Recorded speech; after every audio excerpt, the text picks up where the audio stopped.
बुराड़ी विधानसभा की कादीपुर वार्ड के नंगलीपुना रोड पर गायत्री गौशाला के पास करीब 10 किले में हरे भरे खेतों को उजाड़कर अवैध कॉलोनी बसाने का काम जारी है। कई बार हुई कार्रवाई के बाद भी नहीं पड़ा कोई असर। भूमाफियाओं द्वारा अभी भी लगातार किया जा रहा है अवैध कॉलोनी में काम। पहले भी कई बार इसी अवैध कॉलोनी में हुई है डेमोलेशन की कार्रवाई। अब दोबारा काम शुरू होने से आ रही है भ्रष्टाचार की बू। हरे भरे खेतों को उतरता देखने के बाद भी अधिकारी मौन। दिल्ली में आर जोन लागू होने के बाद इस तरीके की अवैध कॉलोनियों पर भविष्य में भी कभी भी हो सकती है बड़ी कार्रवाई। राजधानी दिल्ली के बुराड़ी विधानसभा में बड़े पैमाने पर हरे भरे खेतों को उजाड़ कर कंक्रीट की खेती करने का काम पिछले लंबे समय से चल रहा है। खास तौर पर कादीपुर वार्ड के नगलीपुना रोड पर गायत्री गौशाला के सामने करीब 10 एकड़ खेती की जमीन को भूमाफियाओं द्वारा उजाड़ा जा रहा है। वहां अवैध तरीके से कॉलोनी बसाने का काम जारी है।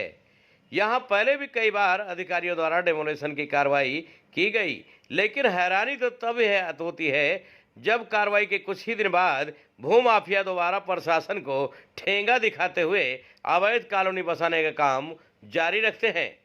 इस तरह की अवैध कॉलोनियां कभी भी बड़ी प्रशासनिक कार्रवाई की शिकार हो सकती हैं, जिसका सीधा नुकसान यहां अपनी गाढ़ी कमाई लगाकर छोटे छोटे प्लाट खरीदकर रहने वाले लोगों को होगा।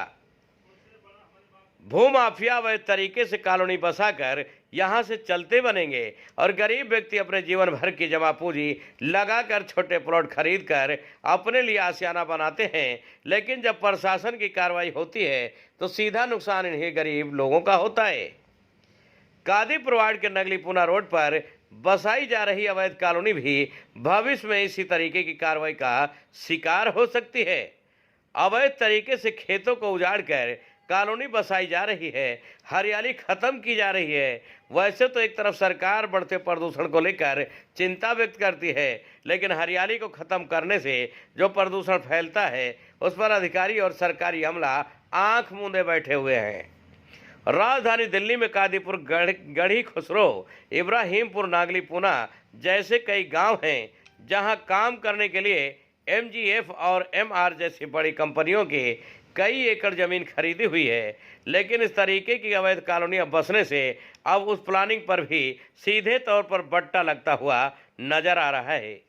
सवाल तो ये खड़ा होता है कि जब किसी जगह पर उसे अवैध बताकर प्रशासन द्वारा डेमोलेशन की कार्रवाई की जाती है तो कुछ ही दिनों बाद वो जगह दोबारा से बननी कैसे शुरू हो जाती है।